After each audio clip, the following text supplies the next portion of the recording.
Laura is my name. What you are about to read is the most significant event of my life. It changed me forever.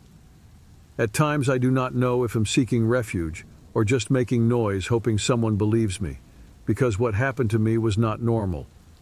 Yet each moment passed fast only to unveil pure horror. The summer was coming to an end in Tuesday. I was tired after work, looking forwards to a hot bath and some peace. It was a small studio apartment on the 12th floor, where I lived alone. Provided me with safety, which was something relieving silence and the sensation of height. This night was special for me.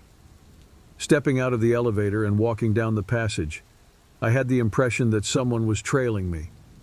I turned my head in all directions, but there was no one around. This feeling was with me for weeks.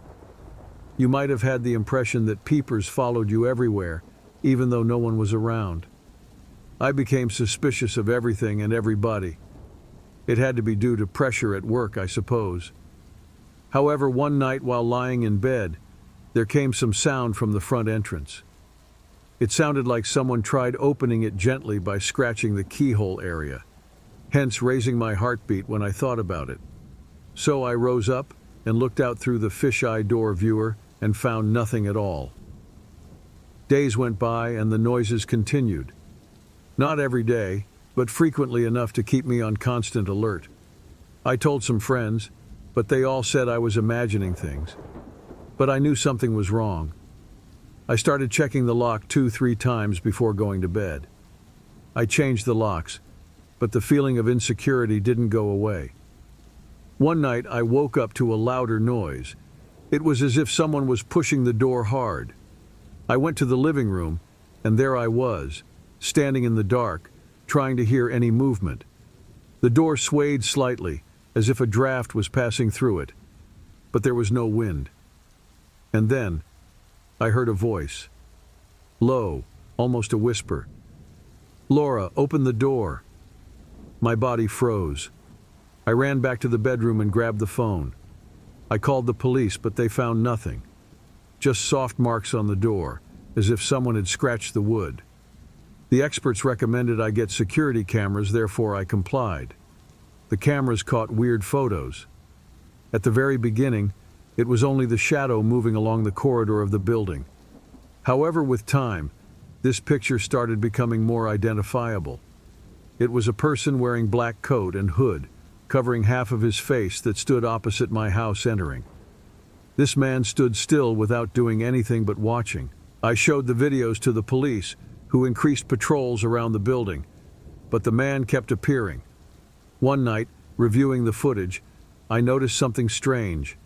In one of them, the man was not alone. A pale, almost translucent figure stood next to him. A chill ran down my spine.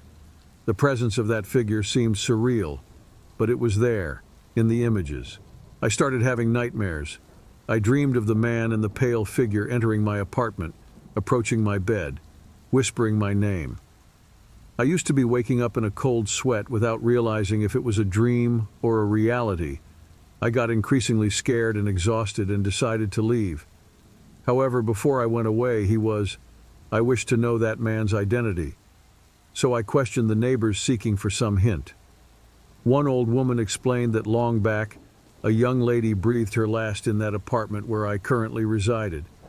She had an obsessive ex-boyfriend who had been following her steps non-stop. The man was arrested, but swore revenge. And soon after being released, he disappeared. The pieces began to fit together in a terrible way. The man stalking me was the same one who stalked the young woman. And the pale figure? Maybe it was her spirit, trying to warn me. I decided to confront the man. I armed myself with a knife and waited. That night I heard the whispers again. I took a deep breath and opened the door. He was there, empty eyes, and an expression of deep hatred. I advanced with the knife, but he dodged with supernatural speed. Suddenly, the pale figure appeared between us. A wave of cold took over the environment. The man recoiled, seeming terrified. The spirit looked at me, and for a moment, I felt a strange sense of peace. The man fled, disappearing down the hallway. The pale figure smiled slightly, before disappearing as well. I never saw the man again. The police couldn't find him, but the stalking stopped. I thought my life would return to normal after that, but things were never the same. The marks from that period of terror stayed with me. Even after moving to Vancouver, Canada, a constant sense of apprehension accompanies me. Whenever night falls, I feel a chill and my heart races. Sleeping has become a daily battle against fear. To try to ease this tension, I bought a dog. A small Lhasa Apso that I named Max. He is a constant companion, and despite being small, his bark is an alarm that helps me feel a bit safer. Max sleeps by my side and alerts me whenever he senses any strange movement or sound. I live alone but keep in frequent contact with my parents. My mother, Mariah, is a strong woman who always encourages me to keep going despite the fear. My father, Robert, is a calm and patient man who listens to me without judgment. They live in Brazil, and video calls are a way for me to feel close, even at a distance.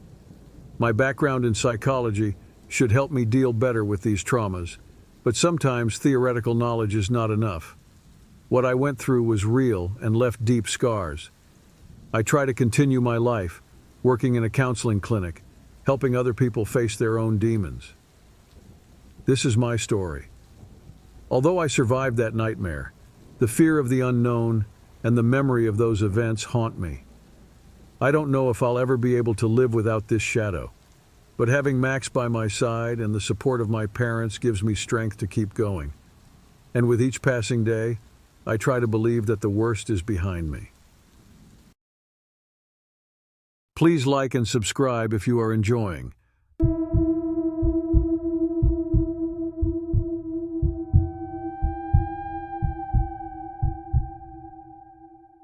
I would never lock my front door.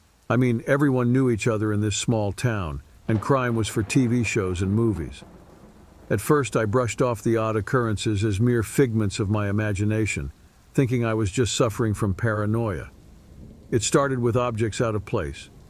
A book I was sure I'd left on the coffee table would reappear on the bookshelf. A mug I had washed would turn up dirty in the sink again. Little details that made me doubt my sanity. I told a few friends, and we laughed it off, thinking it was just work fatigue. Still, things became grave. On one occasion in the evening, I found that the kitchen window was open. I don't recall ever leaving it that way. An overwhelming sense of dread engulfed me, but I pushed it away. Perhaps I forgot, or perhaps it was because of the wind. So I proceeded by shutting the window. Meanwhile, days passed by. The more I felt like someone was watching me. Out of nowhere, the hair at the back of my neck would rise like quills on a frightened porcupine. At times, even during the day, there was always a sense that someone was present. Suddenly, letters began showing up at my doorstep. They all had no address from where they originated and were written in unsteady handwritings. It was never anything elaborate, but simple texts and peculiar too. "I am watching you," was all that one said, then followed "great outfit by the way," or "cool haircut." Who could that be? The only solution I thought could work was seeking help from law enforcement, but they were as helpless as myself in ascertaining who could have sent those notes, if any person really did so.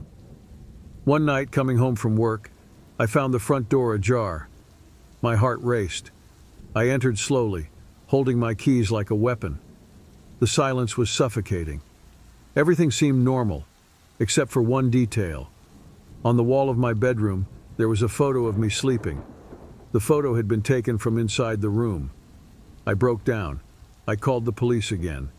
They advised me to change the locks and install cameras. I did all of that. I started locking the door and checking all the windows before going to bed. The letters stopped, and I began to think he had given up. Nevertheless, one night, I woke up from the sound of someone walking through my house. Scared to death, I grabbed my phone but remembered the cameras, and I opened the app trembling. The man was walking along the hallway in the direction of my bedroom. I didn't even know how I called the police. So I went into the closet. To me, it seemed as if my heart was as loud as a drum. I found out later that he had been following me for months, taking pictures, breaking into my house when I was out. The police found hundreds of photos of me on his computer, along with horrifying plans. I never knew what drove his obsession, and honestly, I'd rather not know. I instantly moved to a different city. I locked all the doors and windows, was also installing anti-theft systems like alarms, and I didn't go outside when it was late alone. That sensation of being monitored endures, making it infeasible for me to forget about it. My life was changed by this chapter. I am afraid, but at the same time, I am firmly resolved never to be a victim again. Even in places that appear to be safe, I narrate my ordeal so that people will take care of themselves. This is because you might fall into the wrong hands without noticing.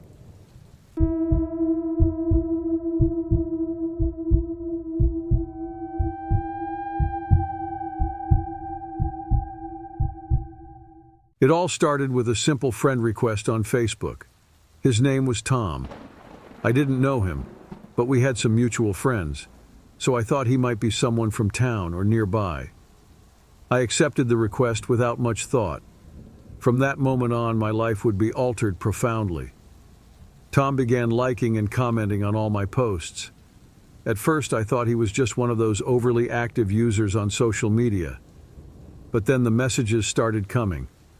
At first, he would send me a simple, "Hi, how are you?" every day.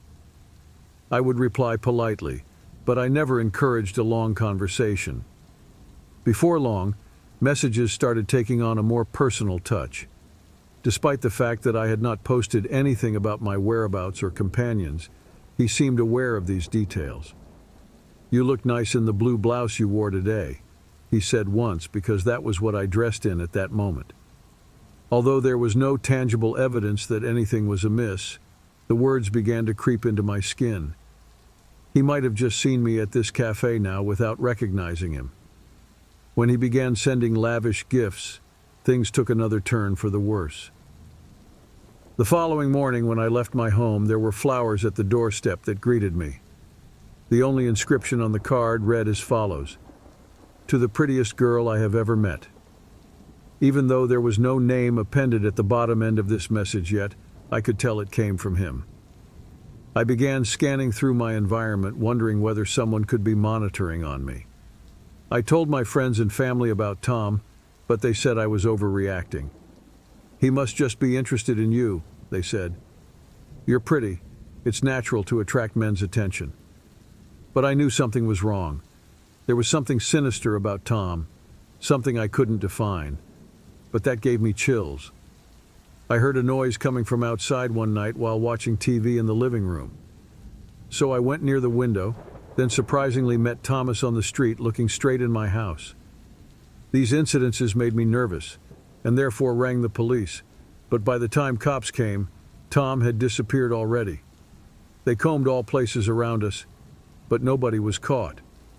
Though such matter was taken up, there wasn't anything they could for, as there were no materials on it, or any suspects either, and therefore their actions were limited to mere shuffling paper. The following days were torment. I lived in a constant state of alert, every sound, every shadow, leaving me on the verge of a breakdown. I decided to block Tom on social media and hoped that would be enough to keep him away. It wasn't. The first notes were love letters that seemed so full of disturbing compliments and promises that it was as though they could only come from someone who must be utterly obsessed with me. They changed into a warning after a little while, though. "If I can't have you, nobody can," one of them said. Those were words which branded themselves onto my memory like a scar. I was terrified. I changed my routine, started going out less, and asked my co-workers to accompany me to my car at the end of the day. I installed more security cameras around the house, but it didn't diminish my fear. After long hours of work, I came home one evening very tired. The moment I opened the door, it felt icy. It was apparent that something wasn't right here because all lights were out, Yet there was a lamp that I had forgotten in the living room. Cautiously, I went on to put them on while going through corridors. When I reached my bedroom, horror engulfed me. There were pictures of me scattered all over the bed, each one showing me at different times of the day. Leaving for work, buying groceries, walking in the park, all taken from afar, without me noticing. In the center of the bed, one photo stood out. It was a picture of me sleeping. Panic consumed me as I realized that someone had entered my house. I felt that my heart was bounding out of place trying to figure out what was in front of me. These photos were too close, even invading on my personal space, as they brought a harsh memory about how somebody had intruded upon my seclusion. How is that possible? Every time I thought of this, it was Tom. I didn't know how it was possible for him to have been able to come and take a picture of me sleeping in my own house. With all my body shaking with fear, I picked up my phone and dialed the police number while dialing 911. I explained the situation with a trembling voice, begging for immediate help. The minutes felt like hours as I waited, feeling vulnerable in my own home. Every sound was a potential threat. Every shadow could hide danger. Finally, the police arrived, and with them came a mix of relief and fear. They searched my house for evidence, taking pictures of the disturbing images scattered on the bed. The sense of security I thought I had lost long ago now seemed like a distant illusion. After hours of investigation, the police found no signs of forced entry. The locks were intact, the windows closed. How could someone have entered without leaving any traces? It was as if the intruder had vanished into thin air, leaving only his threatening memories behind. The police promised the area would have ameliorated surveillance and gave me advice concerning improving my home's security. The truth, however, was that I couldn't feel safe, no matter how much I took care of myself, as long as the actual terrorist was still at large, waiting for another chance to launch. Since then, I was constantly afraid. The face which I saw each night was that of Tom. This story happened 2 years ago, and I still feel scared, but I'm calmer now and can sleep through the night. I haven't had any problems like that since then. I hope I never do again. Please like and subscribe if you are enjoying.